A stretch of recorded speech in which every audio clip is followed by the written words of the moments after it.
Hello all, Dr. Fox back here with the weekend update. Gosh, 9.2.7, that has dropped this week. How you holding up? I know there's some tweaking in that first week when we get kind of I want to say major patch, but this is kind of one of the minor patches. How was your experience with the auction house on the WoW companion now? We'll talk about that. Oh gosh. My, length, distance, running, how an Azeroth character looks higher and lower, higher, bigger, larger, almost like the fastest running time for 5K. We'll talk about what I'm talking about with that. We'll get into it. Let's go. Dr. Fox back here with you, the weekend update. How are you all holding up this week? We've been about a week now into 9.2.7.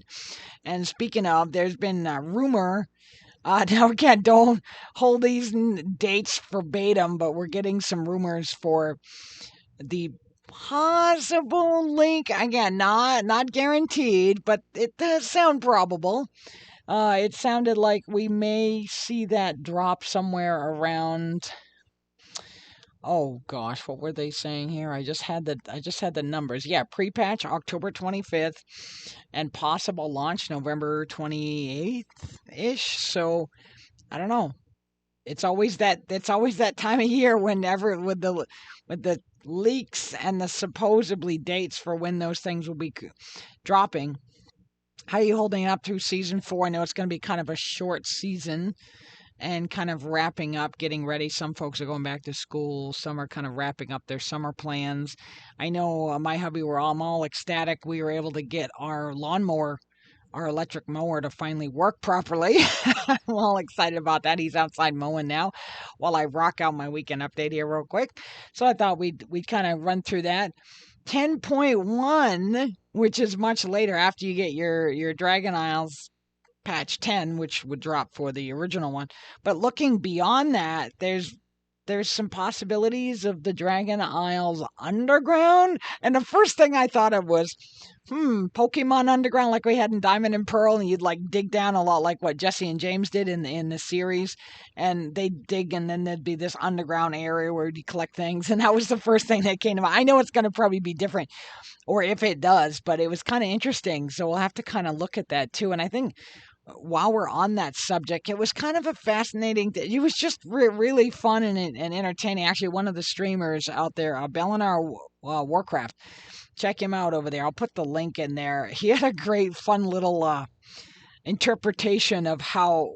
Of course, we're gonna have to get like a gnome or the goblin's transporter machine that changes you from a small, tiny, skinny human being to an Azerothian. Azerothians, I guess, are the way they scaled them up was like superhero stats because they could run like a 5K. And supposedly, the Eastern Kingdoms is supposedly, if you look at meters and yards, I know it's different for America and for Europe because some they use kilometers and we'll use like meters or miles. Depending on who uses what. No assumption that we all use this one or that one use it. I'm just saying this is what. It was an interesting factor to look at the different ways things are scaled.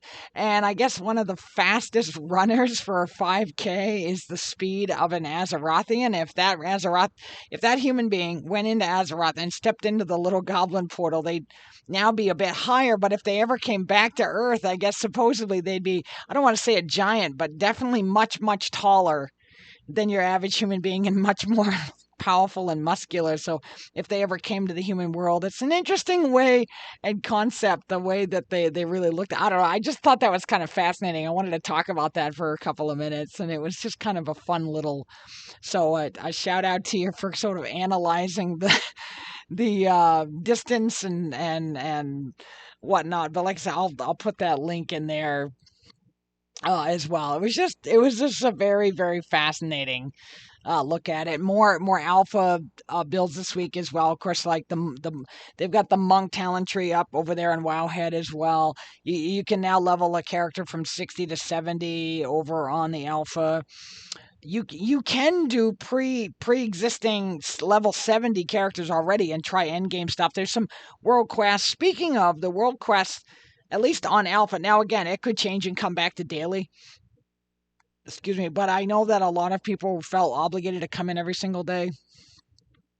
And I guess if you complete the world quest, it's done for the week, and it might be like a weekly one. But that's what's happening in alpha right now. Is the world quests are like one a week, or at least the timer on it has a full week on it. So, or maybe they're just giving players a chance to play with it a little longer. Share your thoughts on that as well. The factions, of course, if many of you didn't know as well, you can always like when you did the factions for Shadowlands, this is old news. A lot of people know. It was just a quick reminder as well that there are leveled factions levels that you can also look at for the evokers or the dragonkin or the dragonkin, the dragon type race that you can be in there as well. I know that evoker is just one of the classes that they can accomplish in there as well. Primalistic invasions. They're up for 2 hours, then they're not for 6, and then so on and so forth. And invasions are similar to like your invasions we had like maybe in Legion, because those would come up and we'd have like the Legion assaults as well, or like the ones over in Shadowlands when you do them in the Maw. Those would come up. Those are weekly. Or almost weekly, excuse me. It was like 3 days, 23 hours, 59 minutes, almost 3 to 4. I think they had them up twice a week, if I remember right. At that point, just clarifying that as well. But there'll be this new currency. I think they called it elemental overflow. And not that we need another currency, right? But supposedly this is to help you get some of your gears and stuff, of pieces you can't get from elsewhere. And I don't know how you feel. There's so many different ways and currency in WoW, and I understand why they were there and placed at the time. And I know this is always sort of a controversial discussion or whatnot, but wouldn't it be nice if we could have just one currency, or at least maybe at most like one per expansion, or one. I know, and we sort of got that, but it seemed like by the time each expansion came through, we'd get like 3 to 4 different currencies. Again, I'm exaggerating a little bit, but you get the idea of what I'm talking about for this as well. Oh, goodness sakes. What else do we have here as well? Oh, yeah, and hopefully they also blue posted about boosters as well, people that are using booster setups. Supposedly there'll be an actual boost chat, so you'd actually have to go into that chat. They're really trying to separate the chatting, and then we know a lot of folks had a lot of struggles with those as well. Class trees as well. They're getting some nice little developmental love as well that I saw. That was a nice touch, especially when they're just the way the progress is going. It's nice to see them kind of taking some time with it. We knew probably eventually that it would get to that as we had gotten more programmers behind the scenes as well. And just some quick reminders as well. As a invoker, one of the classes for the Drakthir as well, they will actually have Torghast and Shadowlands type powers. So, and I guess because of the pre-patches, a bit extended time frame, so it'd be interesting to let them go back and sort of level that for a bit before you can head off to. I think they're still offering the starter zone as well. I don't know if that's gonna be until the release. I guess I've got to double check that, because again, I don't have access to pre-patch, but what I've seen, it's still set up that way for you to have to still go through your intro area in pre-patch. But at least for the Invoker, I know that technically I don't think you can actually leave for Dragon Isles until launch. If I follow that logic right, if you follow my meaning for where I'm going with that as well. Cross Realm, it is account bound, but you can't really, it's really difficult. You can list it on an auction and then jump over another character, but your other character you can't buy stuff from the same account. You actually have to have a friend or set up an alt account to buy that item. but then it's so difficult and complex because sometimes those folks that have the bots set up for auctions will like undervalue if you put a very low undercut price, it'll get pulled quickly. The bot will literally auto buy it when it finds something like that being posted. At least we're getting some better options now with the auction house. Well, I'll have to let me know how you're feeling with it. I know that first week I didn't really play with it much. I pretty much just checked in my companion a day or so after 9.2.7 dropped, and I was all excited. I said, yay, the auction house is up here, and I guess there's some people that are exchanging them. The one trouble I found now, again, if they've hotfixed it, please share it with me. I haven't seen a blue post on this yet. But the pets, I know you can actually find, and something else I really love about the options now that they finally fixed and integrated with the newer auction house system, not just too, is the prices come down a bit across because now it's sort of formed in from all realms. Not by much though, and maybe some have seen a larger cut than I remember, but it still seems a bit pricey. And anyway, so when you're looking for pets, there's a little function at the bottom that, like, I call it the sandwich. You can click on and it will give you options like you do when you're looking at the auction house in game, and it will let you actually change like uncollected. And I click that, and sadly it's still not showing me pets uncollected. It shows mounts uncollected because there's only like 3 or 4 there I don't have yet, but they're way too effing expensive. And that I don't know, I hope they fix that, because I went and tried one. I go, oh, maybe this is a cross route. I'm like, no, but I know I had that Firebird up there. So I got it. I gave it to my hubby. He didn't have that one yet, thank goodness. So it was fairly cheap. It was like 1,000 gold for that one. I was like, well, I'll give it to him. That's okay. And the cross factions, you can send money to cross factions, but it has to be on the same realm. You can't send, like, for instance, my alliance is on Nazdajar, right? I can't send it to Anderhall. But if I had one of those Horde characters on Nazdajar, yeah, then I could send money to, like, I know what some people do. I know there's a couple of folks I know out there use like a Goblin Bank, and they'll just send it to the Goblin Bank as their banker. While they play Alliance. That's a fun little setup as well. So I thought we're just going to kind of leave it at that right there. I thought some of the Transformer reveal this week after hitting Autobots last week were on Decepticons, and I thought I would feature this beautifully amazing. Now, this is an extremely rare, hard-to-get character. Hang in there. Oh, yeah. Yeah. All right, take a pic with me. No, you actually can't really see it very well. There used to be. This is Reflector. This was a mailed away version. They have the newer reflectors that are larger, and they actually look like all 3 of them. These were different. They're actually, when this reflector came out, the only reflector that looks like the reflector from the animated show is the one in the middle with the lens. And you can't really look through it. I mean, you sort of can, but it doesn't. You can't really see it very good. And it was supposed to be a pretend flash, but you actually put a rocket, a little rocket in there, and it launches the rocket. But they had 2 other attachments on these bots, and one was a red bot. If you can see that. One was a red bot, see? And then one was a blue bot that's like the red, but it's blue. And then the middle one was the one that looked more like the actual reflector character that we had. So I thought that was kind of neat. I wanted to pull that one out of the museum. I know that's a very rare find.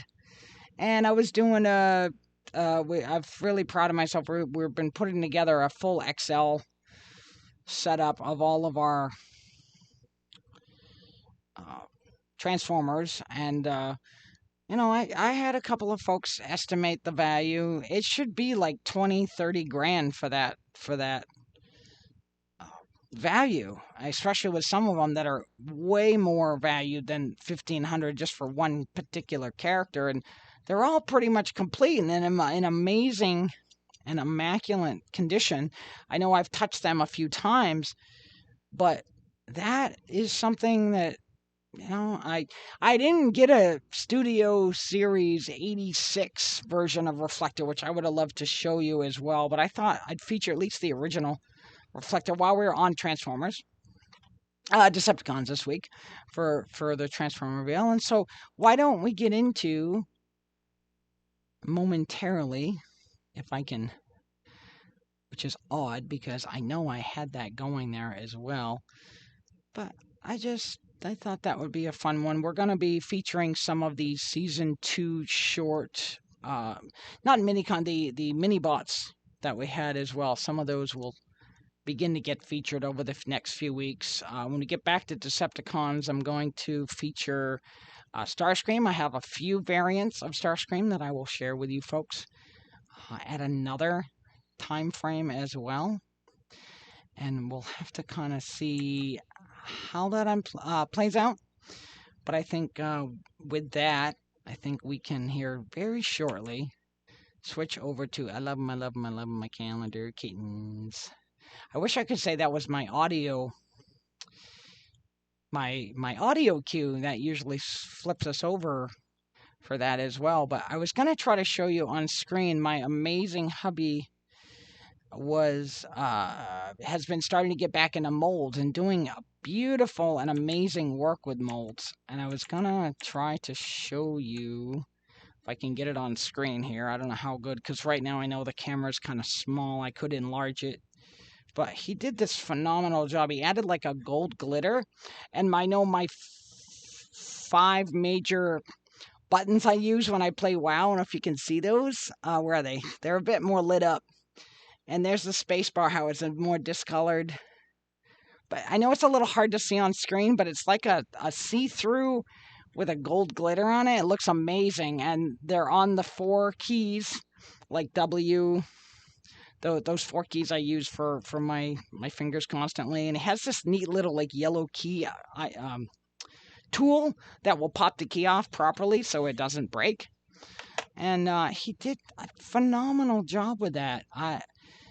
He used to make a living doing it. He's done some really amazing work with that. Now we can get into I love my calendar, kitten. Of course, did you get a chance to get out and hit free t-shirt day this week? We had the Faded Raids as well. We're going to see the Faded Raids, Castle Nathria. That will be beginning on Tuesday. Sepulchre, the first ones. That's ending for the Faded Raids. PvP Brawl, South Shore versus Tornmail. Remember, like I always say, go and get that scroll if you can, or that recipe. It's a very hard one to get when that one comes up around. And I don't know if they ever took it out of there. That's a good question. I thought we checked into that once. Pet Battle bonus event, that's beginning. Time Walking Dungeon event, that's ending this week. So if you're doing that, rock that out this week. At Mage Tower, is it Mage? I think they did. Did I clarify that a while back that Mage Tower is up for every time wide, or it's up all the time? No, I thought it was only up for... Anyway, okay, yeah. PvP Brawl, Temple of Hot Mugu is ending this week as well. So there we go, my friend and or friends out there.